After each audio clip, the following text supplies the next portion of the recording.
Good evening, and thank you for joining us. You have logged into the AACOM Council on Residency Placement, our Residency Interview Week seminar series, Interview Day, What Now? We appreciate you joining us. A few housekeeping items. Our agenda for tonight is we're going to introduce the panelists, and then we're going to tell you everything you need to know about Interview Day and about registration for the webinar for part 3 of this webinar series. Our housekeeping items are the webinar is being recorded. You will be emailed a recording or emailed a link for the recording of this, and it will be posted on the AACOM Council on Residency Placement website shortly after the recording ends. All webinar participants are listen-only mode. And if you have any technical issues during the webinar, please use the chat feature. We do have other core members available doing the Q&A feature tonight. So please feel free to type your questions in the Q&A and they will answer them in real time. Also on Monday, October the 2nd from 7 to 8, that's going to include a Q&A component to answer questions submitted during today's webinar and last night's webinar. So be sure to go to the AACOM Council on Residency Placement webpage and view last night's webinar if you missed it. It was very good. Then tonight's will also be on there, and we'll do a wrap-up on Monday night. I'm Lisa Shelburne. I'm the Director of Career Services at LMU-DCOM in Harrogate, Tennessee. We also have a campus in Knoxville, and I'm with the Council on Residency Placement.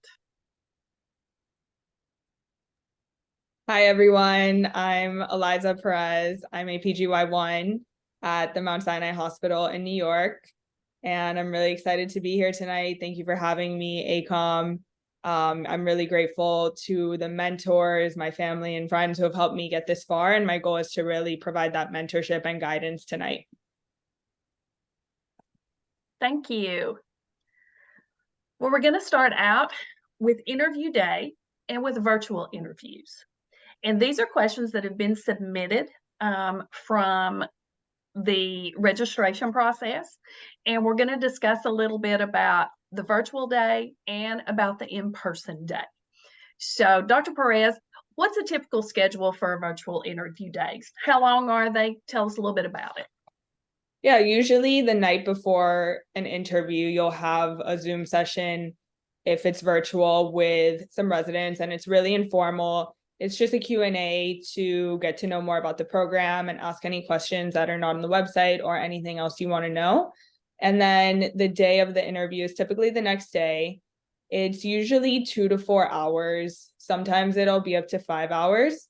But what happens is you sign on and you usually get introductions from the program director and the faculty. Typically, a resident or a PD will also show you a presentation about the program and the facilities. And then after that is when you really start the actual interviews. Typically, you'll meet with the program director, you'll meet with other attendings, and sometimes you'll meet with a resident. And in my experience, each program typically has 3 to 4 of these interviews. And then usually in between each interview, you have about 2 to 5 minutes, sometimes more, with to break up the interviews. Sometimes those breaks are just for another question and answers. Sometimes they have residents during those breaks. And that's really most of how the interviews go. I did have a few interviews that had about 5 faculty members and a resident in one Zoom meeting, and everyone was asking me questions and I was responding in front of everyone. So it might be like that as well, but most of my interviews were the first way that I just described, where it's usually one-on-one with various doctors. Okay, so in other words, it's pretty program specific, but be prepared for either group or individual one-on-one type interviews. Do you have advice on how to set up your Zoom room? So what did you find was best for your interview space? I like a clean and professional look. I think that is the best. If you can have just a white wall, I think that is really clean and professional. If you're not able to just have a white blank wall, let's say you have like a little mirror or a plant like I do in my background, that's fine too. If you do have a bed, let's say you're doing an interview in your bedroom and the bed is seen, definitely make the bed. You want it to look neat. Other than that, you can also include one of those ring lights just to make the lighting better. I think that is everything I would do for setting up a Zoom room. One thing about the professional virtual background, do you think that would detract or add to? Did you use anything like that? I did not. I used just a blank white background, like a blank wall. I put my desk in front of a white wall. I personally don't like the virtual backgrounds because if you move your head, it kind of blurs you out. I think it can be a little distracting. But if you have a really good one that doesn't really move that much, you can try it. I would say the night before your interview, test out your background, have someone else kind of see if it works as well. And yeah, that's my suggestion. Yeah, I agree with that. I always say pre-Zoom. So no matter what kind of program they're going to use, you can always use Zoom. Go into your personal Zoom room, look at your space, see what it's going to look like, see what the lighting looks like. Check out everything, and that way you can arrange it the way you want to before you go into whatever program that program uses for their interviews. Right. What is appropriate attire for men and women to wear for, this is in person, it says in person, but I think it probably meant virtual. I think both. Suits, definitely suits for females and males. Have a solid color underneath your suit. Males wear a tie. Definitely wear bottoms as well in case you need to get up for whatever reason. Some people don't, and then for whatever reason they get up and are wearing sweats, and that's a horrible look. Yes. So please wear the full suit. If it's virtual, act like it's in person, and make sure your hair is tidy and clean. Oops, sorry. That was exactly what I was going to say. Thank you. Is even though you're virtual, act like you're in person and wear the full outfit, because what if you did have to get up? And one thing to remember too is one thing we always remind our students is during virtual interviews, if you're going to be taking notes, tell them what you're doing. Don't put your phone right next to your computer, because when it goes off, it's going to make that noise and it's going to distract you. So those are some just little pointers that you can do that will help you. Absolutely, I agree. What happens if the internet connection is weak or disconnects during a virtual interview? So again, before your interview, I would make sure that you go somewhere that has a strong internet connection. Try to go the day before. All of you are in some med school, and I'm sure your med school has a library. So see if you can maybe reserve a library room if you have poor connection in your home or wherever else that you may be. I actually lost connection in one of my interviews. I was on my laptop, and then I quickly had to go on the link on my phone, and that was okay. So do have your phone close by in case something happens to your computer. If you still can't connect within, 1 to 2 minutes, I would try to, well, I guess you can't really email someone if you have no connection, but once you do get connection, try to email the program coordinator immediately and say you lost connection and ask what they recommend and if you can continue the interview. And one thing to remember is, I normally tell our students, especially some of our rural sites, to be sure and have 2 sources of internet at that time. So like she mentioned, using your phone. If you get a hotspot on your phone, you can usually hook your computer to your phone and use a cellular service if needed, and you may want to try that out. It is something that you do need to try to have as much internet available as you can during that time. Go ahead and check it out. If you need to reset your router or anything like that, be doing that during the season, every couple of weeks, just so that you've got the optimal internet connection. What happens if we have an emergency that arises the day of a virtual interview? Immediately notify the program coordinator. And life happens. You may or may not be able to reschedule, but as long as you communicate with the program, definitely send an email, try to call as well, but definitely send an email, because that would look pretty bad if you just don't show up and don't give an explanation as to what happened. And I think best practice is to always call them, but to send an email so that you do have proof that you've contacted the program. The same goes for if you're changing your interview schedule, or if something happens and you do have to cancel an interview that you have accepted, just so that you have proof, because things fall through the cracks sometimes, and you want to be sure that you have notified the program. Right. What are some common pitfalls made by students on interview day for virtual interviews? So virtual is really tough because no one likes talking to a computer. So one is students who do not look engaged, students who are looking down, they're looking all over the place, they look like they're looking at notes. Don't do that. Another common pitfall that I've seen are students who apply to a program and then can't explain why they are applying to that program or why they'd want to be a resident at that program. Similarly, not being able to explain why you have chosen your particular specialty is a huge red flag. So before your interviews, make sure you know why you're applying to a specific program and why you are deciding to commit the rest of your life to a particular specialty. Thank you. Any more tips on virtual interviewing that you can think of before we move to the in-person?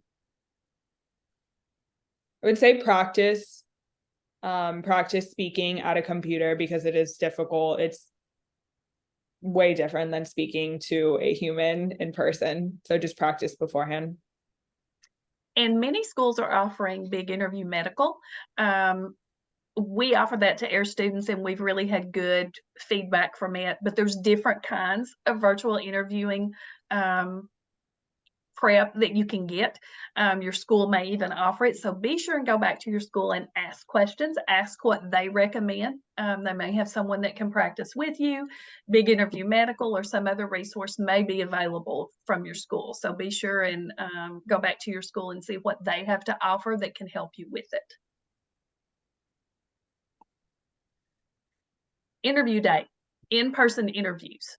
And I know we discussed this a little earlier, and Dr. Perez had all virtual interviews, but we do have some good advice, and she has some tips and tricks for in-person interviews. What's a typical schedule for an in-person interview day? And I think we've decided it's just about the same thing, the same type format, only the night before, you may have some type of social with the residents that may be in person. And one thing to always remember about when you're doing anything in person is everyone you have an interaction with in person is interviewing you, whether it's the person that opens the door for you on the day of the interview, whether it's the person that answers the phone, or the person at the restaurant that sits next to you. Yeah, I completely agree. The minute you walk onto that hospital, etc., someone is looking at you, and it's really important to show professionalism in every situation. Thank you. And how long are in-person interviews? And this is so program specific for the virtual and also for the in-person.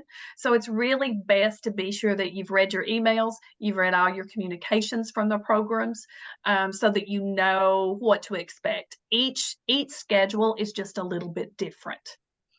How early should we arrive to an in-person interview? And that really depends on the place your interview's at. If you're talking a big city that you're not familiar with, if you're talking your hometown community-based hospital that's just down the street from where you live, you need to judge where you're going by that. You don't want to be late, and you don't want to be right on time. You really want to give yourself enough time to get lost in the hospital, lost in the elevator, lost in the parking garage. I would say regardless of where it is, though, once you are in that city, I would be there at least half an hour before. And what should we bring with us to the in-person interviews? I think it's appropriate to bring a professional looking notebook and a copy of your CV. And make sure all your contact information is there, email, phone number. What is appropriate attire men and women to wear for an in-person interview? I would say the same thing as a virtual interview. A suit, black or blue, solid color underneath. Again, men, if you have facial hair, please make sure it's clean shaven. And females, I would say don't overdo it with the jewelry or makeup. Make sure your hair is tidy. You don't want it in your face. You don't want to be messing with it during the day or while you're actually interviewing. And what happens if an emergency arises the day of an in-person interview? Again, the same thing. Definitely call immediately. And if you can't get a hold of someone, whether you do or you don't get a hold of someone, you need to send an email to the program coordinator and explain what happened. And one thing we always recommend too for an in-person interview is also bring either the directions where they've told you to park or have it pulled up and like as a flagged email on your phone so that you are ready to go where you need to go and have it quickly that you can look at it, because as many times as you really think you've looked at it and you know you have to be in room 402, when you get to the hospital, it may get confusing. So be sure that you've got a copy of the directions, a copy of the interview schedule, anything you need tucked inside that notebook or handy on your phone so you can get to it and be a little more comfortable.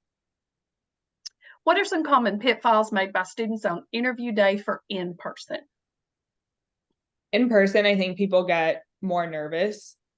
I think maintaining your cool is really important. Reminding yourself that these programs have invited you to interview because they're interested in you, and take comfort in that. And they just want to get to know you more. I think making sure you don't ramble during interviews, again, something that happens a lot when people are nervous in person.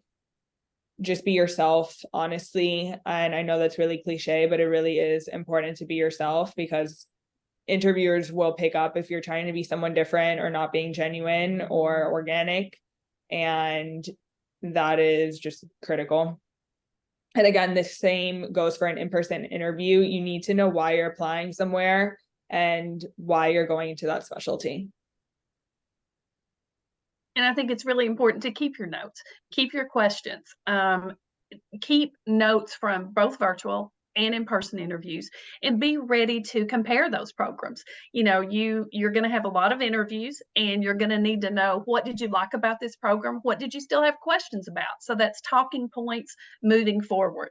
When you did your interviews, Dr. Perez, did you ask the program how they wanted follow-up questions, or how did you make a plan for moving forward after the interview?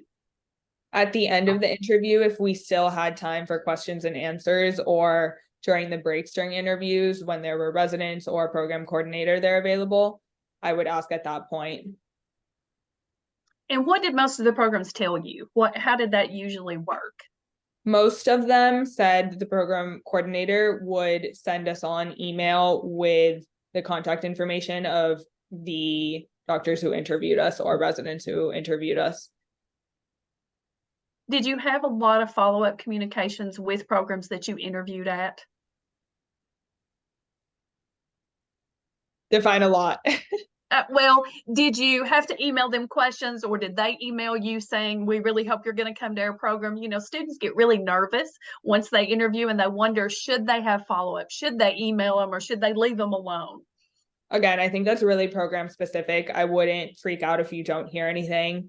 But I also wouldn't get too excited if you do hear from a program. So I think it is just really program specific. Some programs will say, we actually don't want any emails after. And they will say, we will not respond. We're not going to send out emails. Some programs just won't say anything, and you may or may not hear from them.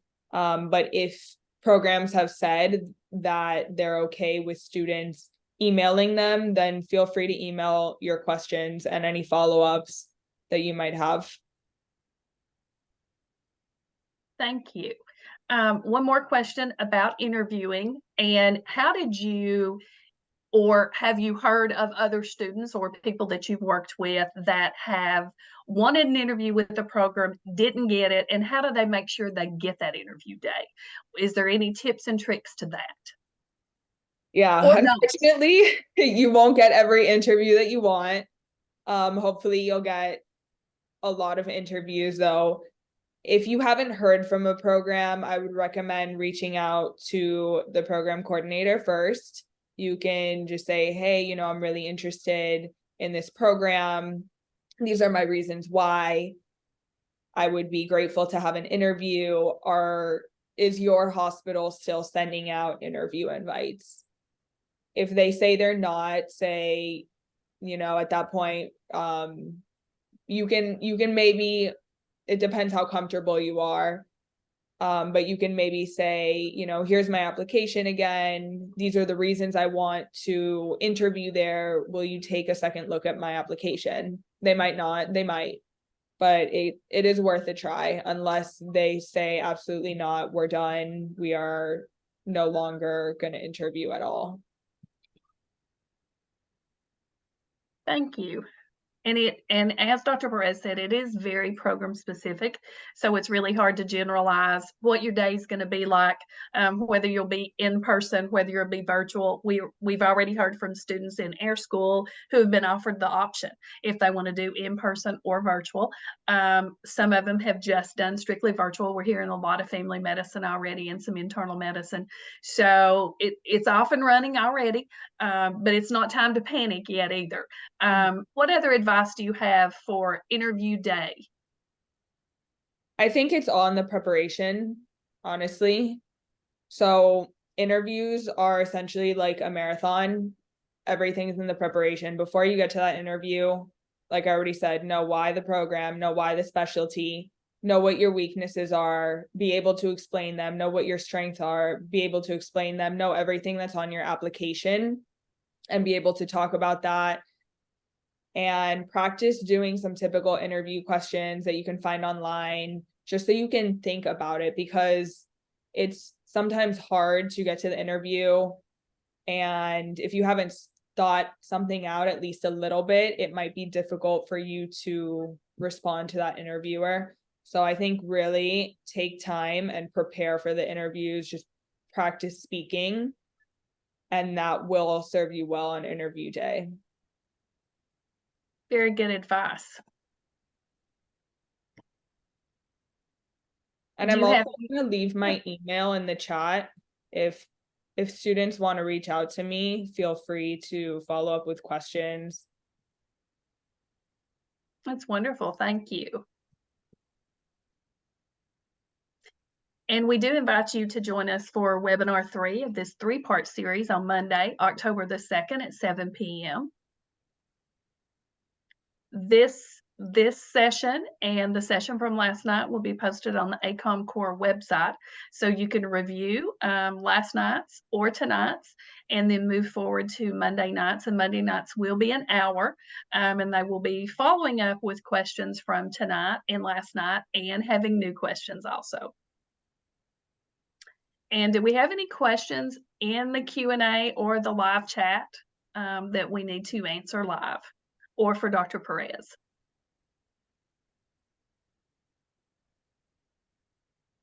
Lisa, there was a follow-up that Dr. Tolentino had actually wanted to add.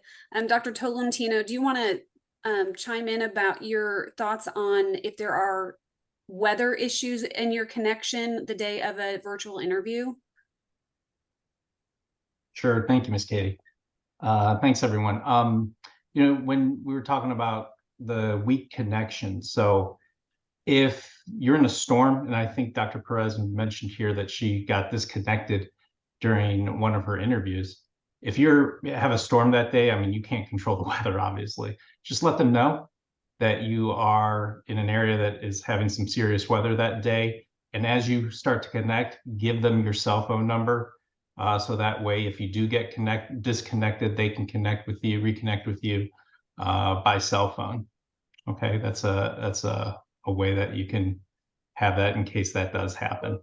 Another thing is if you do have, for some reason, if you do have a weak connection, as you connect so they can see you, apologize for the weak connection and ask if you can continue the interview with audio only. Many times, audio and video takes up a lot of broadband. And so you can continue to have the Zoom session in just an audio presentation only. Okay, so I hope that helps. Thank you. That's two really good points. Sure.